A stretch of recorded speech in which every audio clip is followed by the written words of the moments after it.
नमस्कार दोस्तों, exam ministry के स्टेट पीएससी सर्विसेज के यूट्यूब चैनल पर आप सभी का स्वागत है। मैं हूं कृष्णानंद पांडे। अपनी इकोनॉमी वाली सीरीज़ को थोड़ा सा आगे बढ़ाएंगे। कुछ इंपॉर्टेंट थीम, इंपॉर्टेंट क्वेश्चंस को मैं देख रहा हूं, आपको उनको ध्यान से रख करके उसको तैयार कर लेना है। इसी के साथ साथ सिद्धि टेस्ट सीरीज़ के बारे में आप सभी को नॉलेज अगर होगी तो बहुत अच्छी बात है, चूँकि आप लोग दे रहे हैं टेस्ट। लेकिन अगर आप पहली बार ये वीडियो देख रहे हैं तो मैं आपको बता दूँ, हमने यूपी पीएससी को टारगेट करते हुए 10 टेस्ट आपके लिए डिज़ाइन किए थे और ये टेस्ट पूरी तरीके से फ्री थे। ठीक है, इनमें से जो टेस्ट को हमने बांटा था वो इस तरीके से था कि 6 आपके जीएस सेक्शनल, 2 आपके सीसैट के टेस्ट और 2 फुल लेंथ के टेस्ट। ठीक है, इस तरीके से इनको डिवाइड किया था।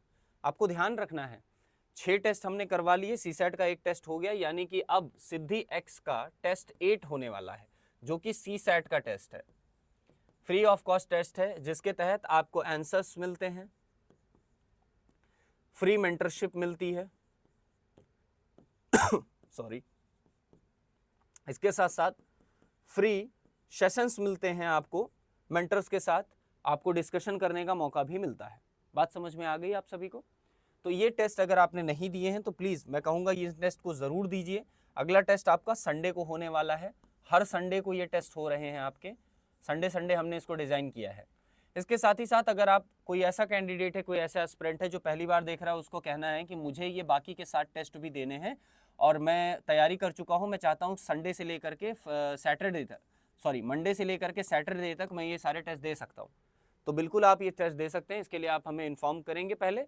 इस टेस्ट के से अधिक जानकारी अगर आपको चाहिए कि भैया आप इसके बारे में थोड़ा और बता दीजिए, तो आप इस नंबर पे हमें कॉल कर सकते हैं और आप हमें सूचित कर सकते हैं कि सर मुझे ये टेस्ट देना है। हम आपके लिए पर्टिकुलर एक पोर्टल जो आपका बनेगा उसको खोल करके ये 7 टेस्ट आपको पर्टिकुलर हर डे एक पर्टिकुलर टाइम पर ओपन कर देंगे। आपको टेस्ट देना है, आंसर आपको मिलेंगे, उसके बाद आपको फीडबैक भी मिलेगा। जूही मैम जो है पर्टिकुलर इसको देख रही हैं, एक बात ध्यान रखिएगा, हमारी स्टेट एग्जाम्स की जो हेड हैं जूही मैम, वो इस चीज़ को देख रही हैं। आगे आने वाले समय में सारी चीज़ें वो आपको प्रोवाइड कर रही हैं। हर पेपर का जो है एनालिसिस होकर के आपको मिलता है और कुछ इंपॉर्टेंट क्वेश्चंस की सीरीज हमने चलाई है, जिसके तहत हम कुछ इंपॉर्टेंट क्वेश्चंस यूपी पीसीएस के आधार पर और आने वाले अन्य जो है पेपरों के आधार पर भी उसको इवेल्युएट कर रहे हैं। चलिए बढ़ते हैं, लास्ट क्वेश्चन हमने किया था, अब इस क्वेश्चन पे बढ़ते हैं। देखिए प्रश्न क्या कह रहा है, वर्ष 2006 और 7 में भारत की जीडीपी में उद्योग का अंश क्या था। अब ध्यान से देखिएगा, 2006 में ये पूछा गया, इस क्वेश्चन का कोई तात्पर्य नहीं बनता है कि ये क्वेश्चन फिर से आएगा। ठीक है, 2006 की बात पूछी जा रही, लेकिन इस क्वेश्चन को यहां डालने का तात्पर्य क्या है? जब भी आपने बजट पढ़ा हो,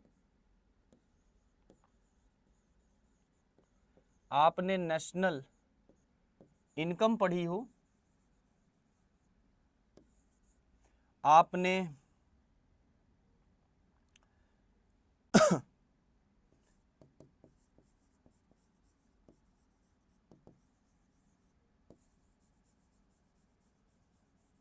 इकोनॉमिकल सर्वे पढ़ा हो, तो इन सारी चीजों का ध्यान रखिए कि ऐसे क्वेश्चंस पूछे जरूर जाते हैं। खासकर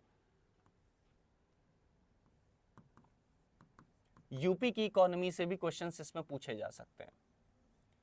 अब इसको उठाने का पर्पज ये था कि जीडीपी का प्रतिशत कई बार पूछा जाता है। ठीक है, इस स्टेट के आधार पर आपको बताना है कि जीडीपी का प्रतिशत क्या था, तो आपको क्लियरली इस चीज को ध्यान में रखते हुए चीजें करना है। एक सेकंड रुकिएगा।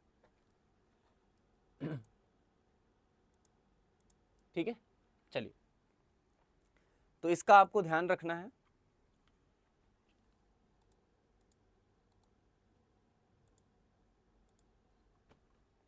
ठीक है, कि उस समय जीडीपी में उद्योग, सो पर्टिकुलर हमारे यहाँ 3 सेक्टर्स हमने इकोनॉमी में बांट रखे हैं। एक होता है प्राइमरी सेक्टर, एक होता है सेकेंडरी सेक्टर और एक होता है टर्सरी सेक्टर। इन तीनों का आपको रेशियो पता होना चाहिए कि किस रेशियो में ये जीडीपी में योगदान कर रहे हैं। ठीक है, इसको जरूर याद रखिएगा। प्रश्नकाल में पूछा गया था 2006 और 7 और 25 से 30% का इसमें वो होगा। यहाँ पर देख सकते हैं कि आर्थिक समीक्षा 2021-22 के अनुसार भारतीय अर्थव्यवस्था यानी उसके जीवीए में, ग्रॉस वैल्यू एडिशन में उद्योग क्षेत्र का अंशदान 25 से 30% 2021-22 के आधार पर 28.2% के मध्य हुआ है। ठीक है, याद रखिएगा इसको।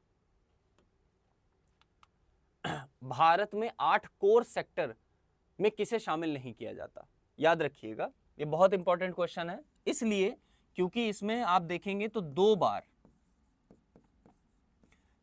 ये करंट अफेयर्स में रह चुका है। करंट अफेयर्स में ये 2 बार आ चुकी है न्यूज, और दोनों बार मैंने ही कवर की है।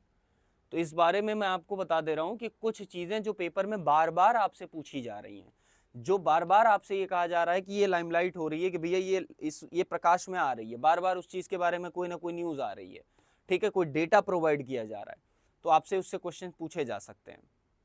ठीक है।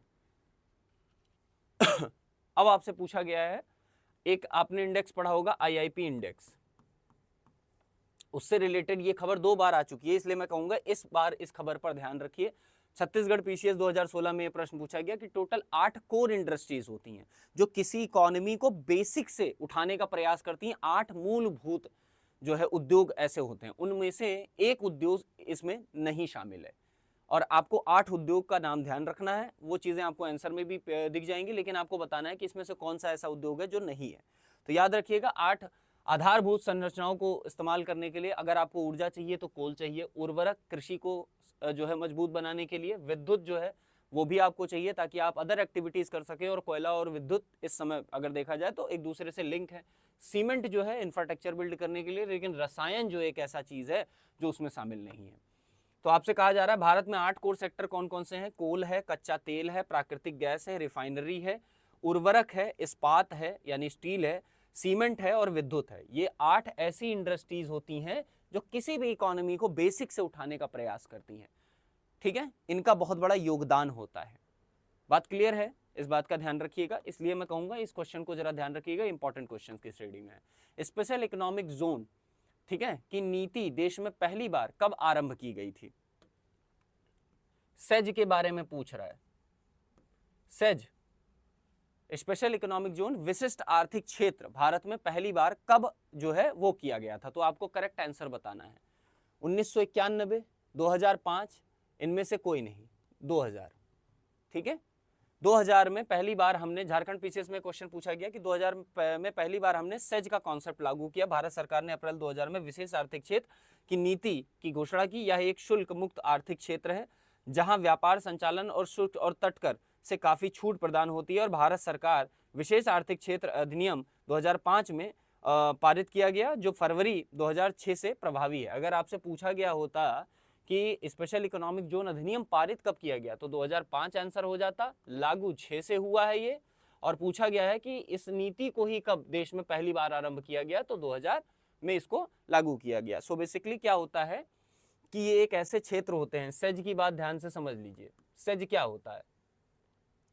सेज बेसिकली एक ऐसा एक प्रोग्राम है जिसके तहत गवर्नमेंट इंडस्ट्रियल एक्टिविटीज और कॉमर्शियल एक्टिविटीज को प्रमोट करती है। सो बेसिकली गवर्नमेंट करती क्या है कि एक निर्धारित क्षेत्र को चिन्हित करती है, उसे उसकी चारों तरफ से उसके आसपास की संरचनाओं को बिल्ड करती है। जैसे जो मान लीजिए कोई इंडस्ट्री वहाँ पर लग रही है तो उसके लिए बेसिक रोड होना चाहिए, इंफ्रास्ट्रक्चर बिल्ड होना चाहिए, लाइटिंग की व्यवस्था होनी चाहिए, वो सारी चीज़ें गवर्नमेंट प्रोवाइड करती है। कंपनियों से कहा जाता है कि आप अपनी यहाँ पर यूनिट्स एस्टेब्लिश कर सकते हैं, आप अपनी इकाइयाँ यहाँ खोल सकते हैं। ठीक है, उस इकाइयों को खोलने के बाद गवर्नमेंट वहाँ पर थोड़ी सी ढील भी प्रदान करती है ताकि वहाँ पर ये उद्योग पनप सकें, वो क्षेत्र पनप सके, और उस पर्टिकुलर एरिया में इंडस्ट्रियल एरिया जैसे आपने देखा होगा हर क्षेत्र में होता है, वैसे ही उस इंडस्ट्रियल एरिया को बिल्ड किया जाता है ताकि वहाँ पर विनिर्माण और अन्य चीज़ों से संबंधित उद्योगों की जो श्रृंखला है वो पनपी जा सके। ठीक है, क्लियर है? तो सेज को लेकर के ये क्वेश्चन अभी हमने जो लास्ट वाली क्लास थी उसमें भी डिस्कस किया था। अगला प्रश्न आपके सामने है, निम्नलिखित में से व्यवसाय का सामाजिक उद्देश्य पूछ लिया है कि नवाचार करना, रोजगार सृजन, व्यावसायिक समन्वय या जोखिम प्रबंध। आरओ में 2016 में ये क्वेश्चन पूछा गया था। आपसे पूछा गया है कि व्यवसाय का सामाजिक उद्देश्य इनमें से कौन सा है? नवाचार करना, रोजगार का सृजन करना, व्यावसायिक समन्वय करना या जोखिम का प्रबंध करना। क्लियर है?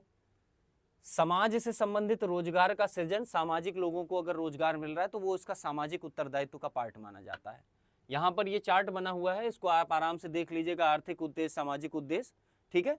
सामाजिक उद्देश्य में बेसिकली वे सारे उद्देश्य आते हैं जो बिजनेस से डायरेक्टली नहीं, इनडायरेक्टली वे में रिलेटेड होते हैं। जैसे उचित क्वालिटी देना, उचित मूल्य रखना, मानवीय व्यवहार सही तरीके से रखना, साधनों का सदुपयोग करना, रोजगार का सृजन करना, और उत्तरदायित्व में पूछा जाए तो ग्राहकों के प्रति उसका कुछ उत्तरदायित्व बनता है, श्रमिकों के प्रति, समाज के प्रति, राष्ट्र के प्रति, मालिकों के प्रति, लेनदारों के प्रति।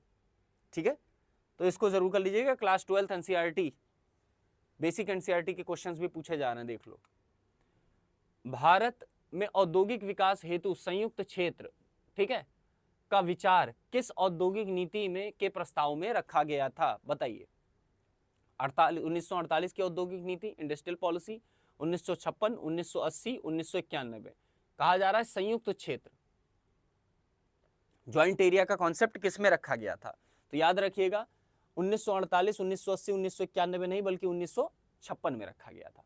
ठीक है, भारत की दूसरी औद्योगिक नीति 30 अप्रैल 1956 को पंडित जवाहरलाल नेहरू ने संसद में रखी। इस नीति में औद्योगिक विकास की गति को तीव्र करने और इसके लिए औद्योगिकरण की तीव्रता को मुख्य उद्देश्य माना गया।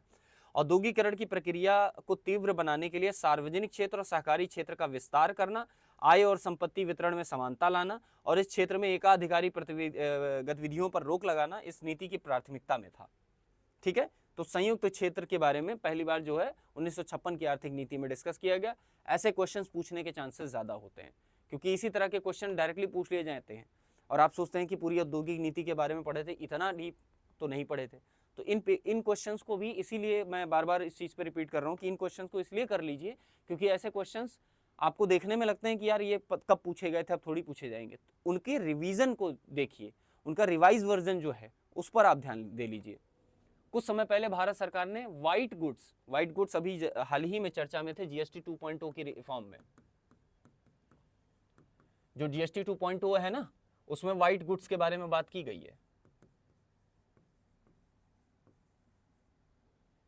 व्हाइट गुड्स उद्योग को लाइसेंस मुक्त करने का निर्णय लिया। व्हाइट गुड्स में कौन सी गुड्स सम्मिलित हैं?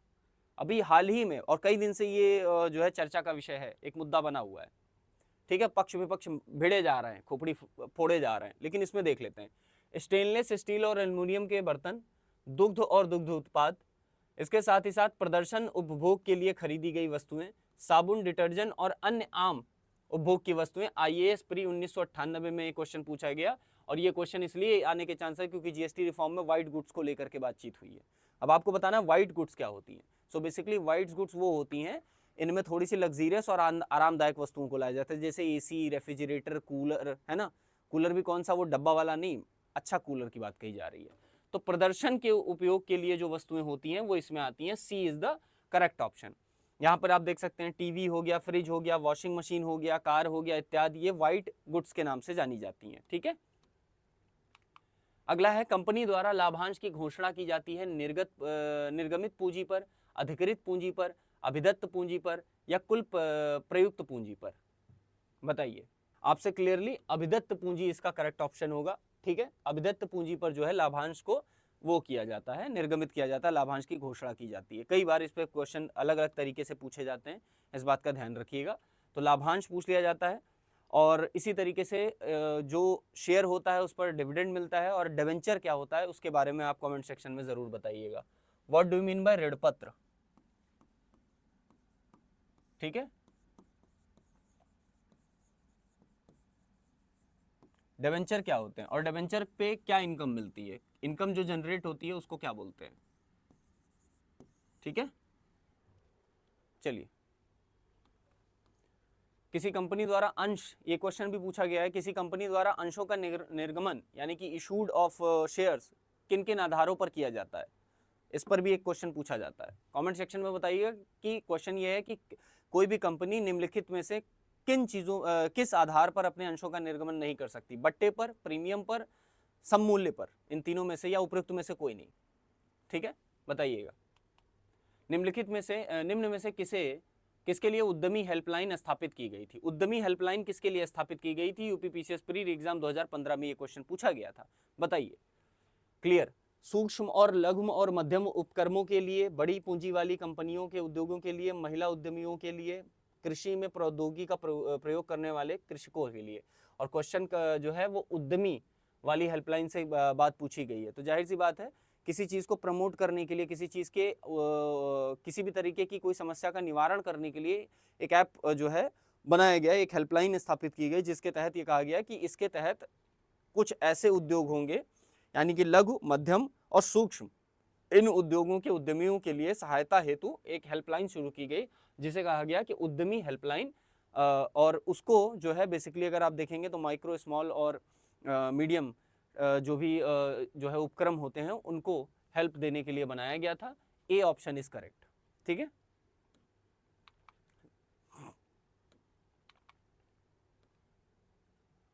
स्टैंड अप इंडिया स्कीम, ठीक है, मेक इन इंडिया हमने देख लिया। स्टैंड अप इंडिया स्कीम के संदर्भ में निम्नलिखित कथनों में से कौन सा सही है पूछा है।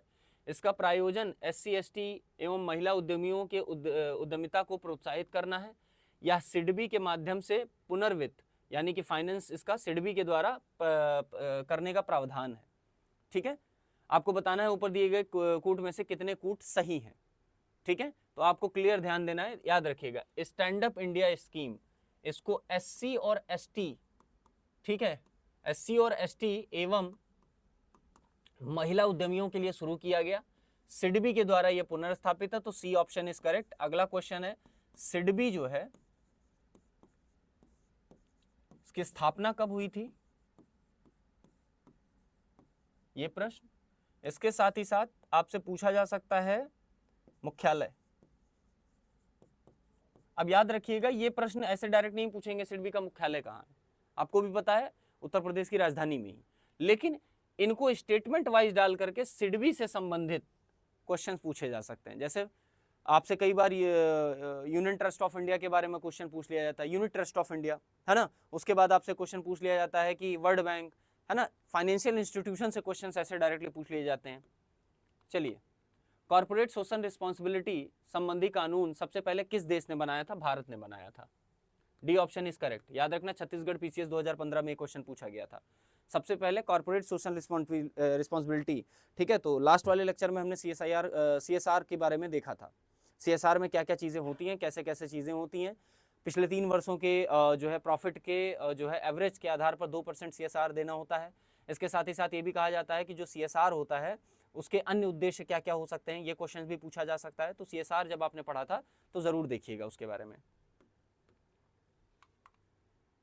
ठीक है, तो ये हमारा टेलीग्राम चैनल है, इसको ज़रूर ज्वाइन कर लीजिए। इससे रिलेटेड सारी इन्फॉर्मेशन, सारी क्लास आपको यहाँ अपलोड मिलती है। ठीक है, सिद्धि टेक्स्ट सीरीज़ के बारे में मैंने आप सभी को बताया ही है, तो ये सारी चीज़ें आप देख लीजिएगा। तृतीय क्षेत्र के बारे में बात करें, यानी कि सेवाओं के क्षेत्र से संबंधित सारे प्रश्नों को देख लेते हैं। रैपिड फायर पे ये क्वेश्चन हम कर लेते हैं। चलिए, भारत में तृतीय क्षेत्र में सम्मिलित है या हैं व्यापार और परिवहन, वित्त एवं वास्तविक, स्थावर संपदा, वनिकी और मत्स्यिकी। क्लियर है, इसमें कोई ध्यान देने वाला। यूपी PCS UDA में पूछा गया, UP PCS mains 2004, UP PCS pre 2003, सब में ये पूछा गया है कई बार। ठीक है, तो first and second B option is correct. ठीक है, ये दोनों इसमें नहीं आते हैं। चलिए, B option is correct, first and second. निम्नलिखित में से एक तृतीयक क्रियाकलाप है। तृतीयक क्रियाकलाप मतलब तृतीय क्षेत्र की क्रियाकलाप है, उनमें से कौन सी एक्टिविटी जो है टर्सरी सेक्टर में जो है काउंट की जाएगी। विनिर्माण सेकेंडरी सेक्टर का पार्ट है, ये दोनों आपके प्राइमरी सेक्टर का पार्ट है। D option is correct. तो ये हमारा टेलीग्राम चैनल है जिसे आप ज्वाइन कर लीजिए। ठीक है, सिद्धि टेस्ट सीरीज में ऐसे बहुत सारे इंपॉर्टेंट MCQs हम बता रहे हैं जो आपको आपके थीम के आधार पर अपने पूरे पढ़ाई को उसी अकॉर्डिंग स्ट्रक्चर करना है, समझना है, ताकि आने वाले क्वेश्चन पेपर को आप अच्छे से सॉल्व कर सके। इसी के साथ साथ सिद्धि टेस्ट सीरीज जरूर ज्वाइन करिएगा। ठीक है, संडे को फिर से आपका CSAT का टेस्ट होने वाला है। अगले लेक्चर में हम जो है आप देखेंगे कि हमने प्राइमरी हो गया, सेकेंडरी हो गया, अब टर्सरी सेक्टर को लेकर के सारी चीज़ों के बारे में पढ़ेंगे। उद्योग क्षेत्र से संबंधित कुछ प्रश्नों को हमने सॉल्व कर लिया। हालांकि जो इंपॉर्टेंट क्वेश्चंस हैं अब टर्सरी सेक्टर्स के भी देखने बाकी हैं। ठीक है, तो टर्सरी सेक्टर में आपसे मुलाकात होती है। तब तक के लिए आप सभी अपना ध्यान रखिए, पढ़ाई करते रहिए और सिद्धि टेस्ट के लिए प्रिपेयर करते रहिए। Thank you.